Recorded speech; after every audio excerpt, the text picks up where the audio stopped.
Just the back and forth momentum swap. That there's a big rock. Here comes Romero. But a pull counter. There we go.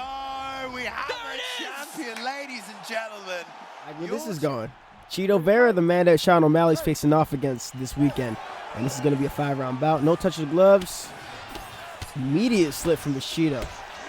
So one thing about Sean O'Malley, a little noted technical caveat about him. He always likes to make sure that he's able to land his open stance counters, which is why he always tries to basically stay bladed to his opponent. Part of that is the reason why Pedro Munoz was having such success with matching Sean O'Malley as he was switching stance. Same thing with Chito Vera in the first fight.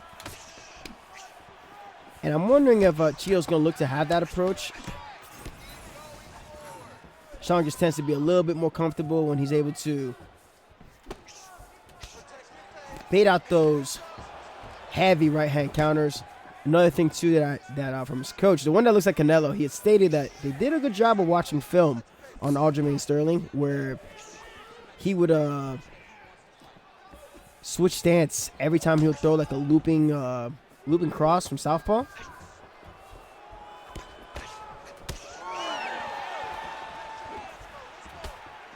And that was part of the reason how they were able to kind of work on that fadeaway counter. Obviously, we're not going to look to take Chito down. To land a head kick. Spinning head kick too, just a flex. And it's very important that we stay really calm and composed. Chito's the type of guy that in-game, that carved of wood perk can lead to him coming back when you least expect it in the middle of exchanges. This guy's really trying to land those cross head kicks. So notice we're sticking and moving with the jab as part of the game plan with Sean O'Malley. Good calf kick from Chito Vera. Even better sequence there. Tries to go. Okay. I think you're overthinking a little bit too much. Ooh. I wonder if this might be good enough to do a one and done. Oh, okay. 3-2 to the head kick. That can do much damage, but we'll take that. One odd prediction that I really don't want to happen for the fight. I don't want it to become one of those, you get excited for the bout, and then it becomes an absolute stinker. This guy's relying on that a little bit too much. I need you to chill, dog. I need you to chill. Chill. Chill, dog. Chill, dog. Chill. Chill. Don't play with O'Malley. Listen, don't play with O'Malley. The man's like a sniper. Don't play with him. Especially in this game, he is significantly better in this game than he was in UFC 4. Especially after that tall man buff. So, pretty smooth, controlled round. I see where the Cheeto player, what they're trying to work. Are you serious? We broke him. We broke him. Our defense alone broke him. Unbelievable. Oh, Aljamain, I'm sorry. We got to close out the Sean O'Malley showcase. We got to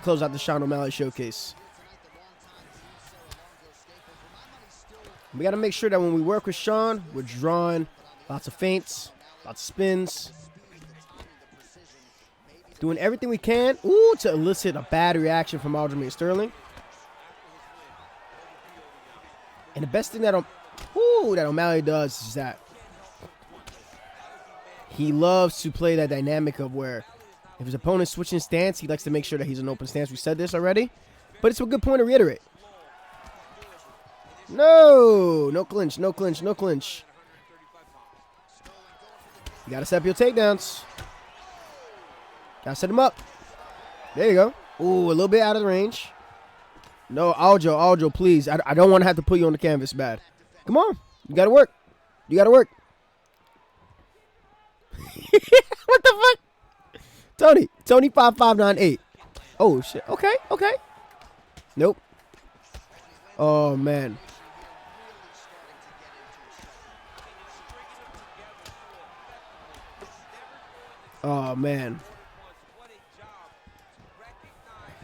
Tony, you ain't know. Malley had them counter trips. Now we're going to pass through that Kimura 10. We're going to get the fuck up. Body kick. No, retreat. See, that's what makes Sean super good. Is the footwork. His footwork makes him very difficult to take down. I'll say it time again, like Ed Parker's O'Malley, super difficult to deal with. Like Ed is probably one of the better guys to fight on the back foot. We did get taken down though. But he's super difficult to go against. What is he gonna look for? No, brother. You don't have to get up here. Okay. This guy's going to be way too eager to try and pass on top, I can tell. All right, he's here. This is where he has a stat advantage. Ooh, good denial. Okay, undeniable fake. No, Tipo, what are you doing? Hold that, coward. So far, so good.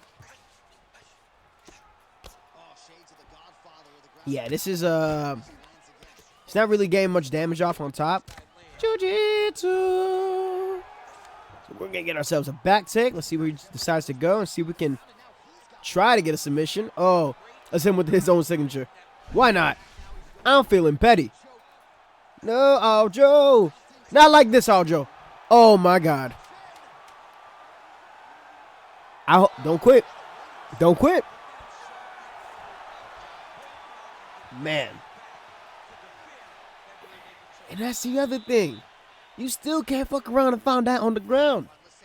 You take yourself in bad positions. You have the striking to worry about. O'Malley does have way better grappling stats than he did before after the Yan fight. He's good at smooth sailing. What are you trying to fish for? What are you trying to fish for, dog?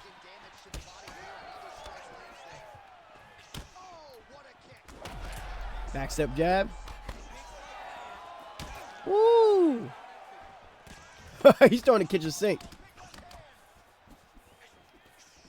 It's all right. It's all right. We'll be all right. We'll be all right. Oh, Joe. This is crazy.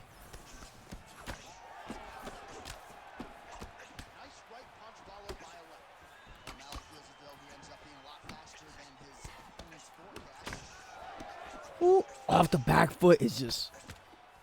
His jab is so fucking smooth. Oh!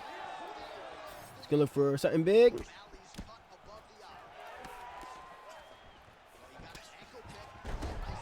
He's fishing for it. Ooh, he denied it. No, not today. Jiu-jitsu.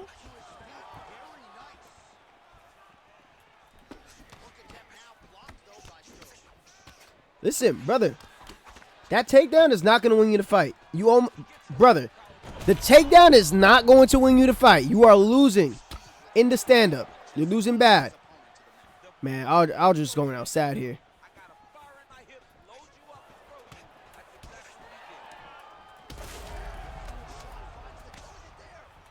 Oh, shit. That was our fault. I'm surprised that head kick landed.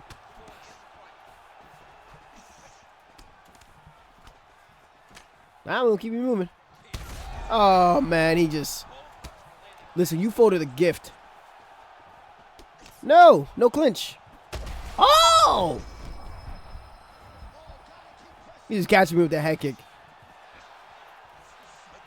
Not anymore, though. Oh, man. Sometimes I fuck around too much. I give people too many, like, false chances. I'm sure you guys noticed that. But, man. How many times you think you could throw that head kick? And you think I'm just going to let it land? Oh, my gosh. Not the left hand. Not the left hand.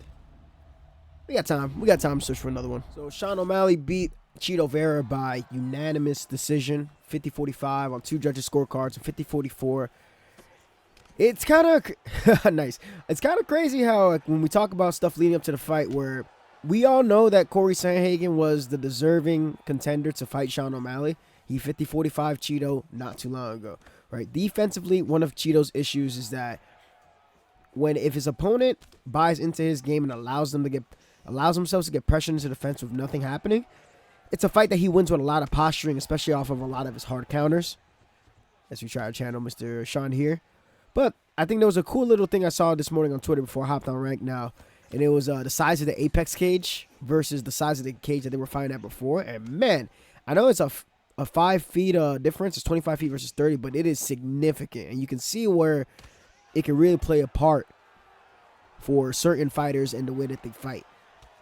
Cheeto had definitely a hard time trying to find the range. O'Malley did a wonderful job of his range management, a lot of his threats. Early on, it was kind of a feeling out round, but I was talking to my friends when we were watching, no takedown for you, that it was taking Cheeto too long. He was giving Sean a little bit too much respect at range, and by the time he started to find success later in the fight, he had already accrued too much damage against O'Malley to really mount anything back, aside from a final portion of the bout where he had stung O'Malley to the liver off of a beautifully placed liver shot. And O'Malley fought that one, but time was up. But it's unfortunate, you know, it takes you 5 rounds to get that. You could have probably got it sooner if you stepped your oh, okay, that was weird. Pedal to the metal a little bit faster, but yeah, here we go, moving on. So O'Malley has expressed wanting to fight Ilia Topuria. I think there's another Georgian that he should be fighting, and his name is Merab Dvalishvili. I think if you do that, you've effectively not cleaned out outside of Umar Nurmagomedov, right? Everybody else, it's not really clear. Like Jan just beat Song Yadong. I had a showcase for Jan, and kind of like what I'm doing here. You guys are gonna see 2 fights that I had recorded right before the bout between him and Cheeto Vera. And this is obviously going on live right now with, post-fight, talking about the result of the fight. And I think that's what I'm going to do when I release Song Yadong and Peter Yan. Who Peter Yan's going to get some nice stuff, too. I'm in Iron Row and the Dark Choke, so way to grit that one out. But I do like Sean's mentality when he's in the Octagon. He's very focused. He listens to his coaches. Right, he manages time pretty efficiently, manages space pretty well. Also helps that you know that your opponent is probably not going to try to shoot on you, whether it be due to ego or just inability to find an entry. And we're going to take that round, of course. Definitely makes the game plan much easier to work. Cheeto, it was weird in the first fight. He did a better job of matching O'Malley's stance and attacking the legs. This time around, he kind of allowed O'Malley to work from open space. Those open stance counters, we talk about it. We're working it right now.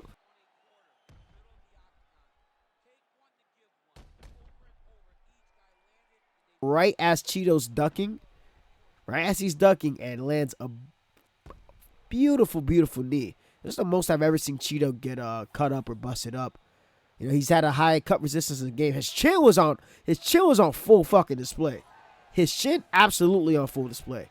Recovery too. But that cut resistance stat probably is going to drop down to like a 95 or something. Just still hard as hell to cut in general. And can't just yeet him off for one fight. No, Peter! Fucking Peter. It's cool we're getting a 3-round match with Peter Yan. And he's opting to grapple like he did in the fight against Sean. Which is what would help out. Like Peter's the... I know it's the Sean O'Malley showcase, but I was just watching Cheeto fight. My man, you are not giving Sean much to think about at all. Like, at all. Somebody who's a brown belt in jiu-jitsu like Sean O'Malley, who has good baseline defense. We'll go for the guillotine, and then we're going to go for mount. Oh! Sucker fella! Uh-oh. This guy, bro. Oh! Uh-oh! Mes amis. Look at you with something now. Okay. I see you. I see you, Peter. I see you, Peter Yan. Alright, we gotta be smart working up here. We're gonna try to get some undeniable fakes, some side control so he can't hit my fucking body. The only problem with that is that... Ah, fuck. The only issue with that is that if you mess up that input for the undeniable fake, the side control, yeah, they can try to pass.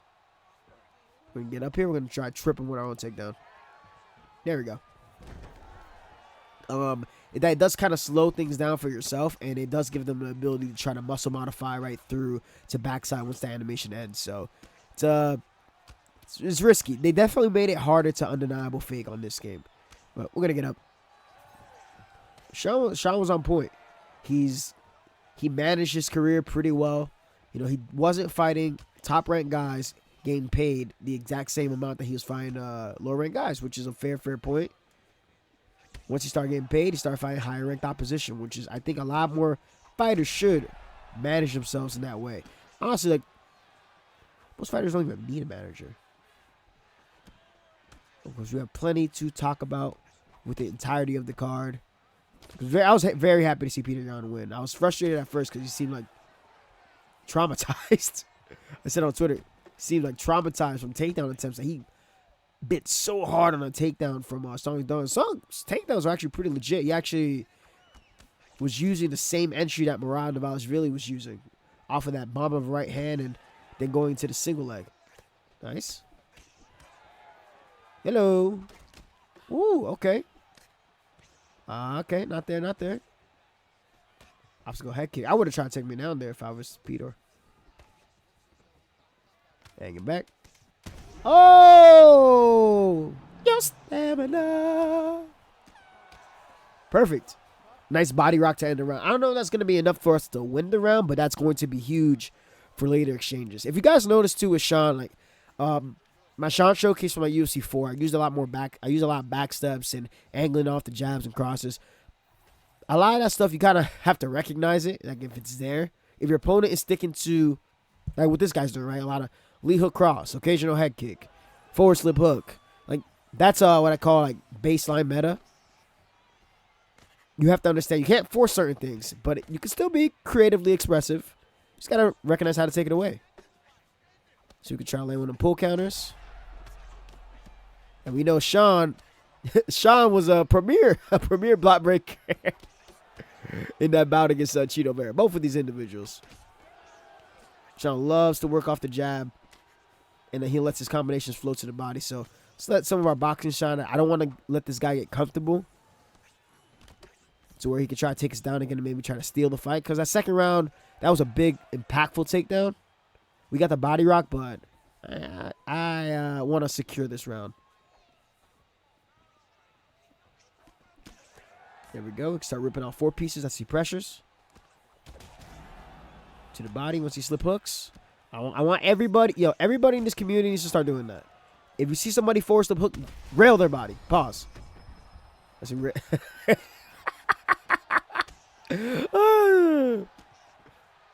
just smack the shit out of his body.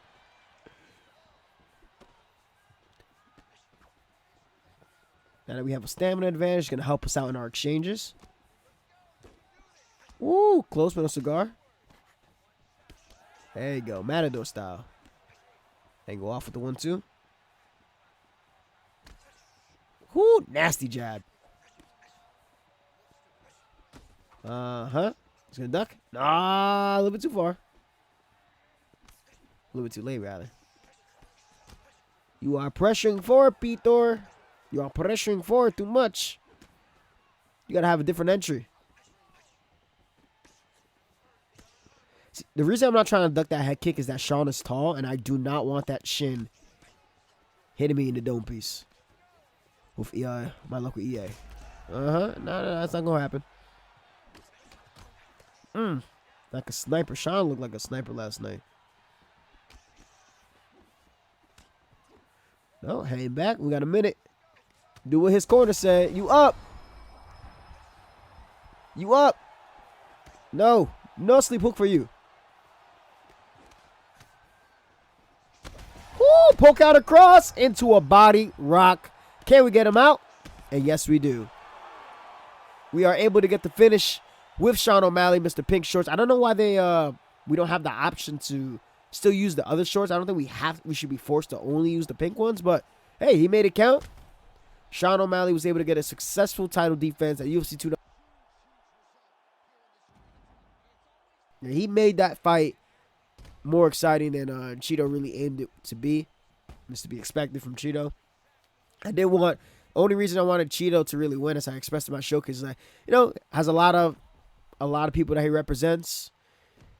Obviously, it's tough stuff with his daughter, so I understand his frustration when he lost. But Sean O'Malley was the better man that night, well coached, and stuck through with the game plan. Number 17, I'm out of here.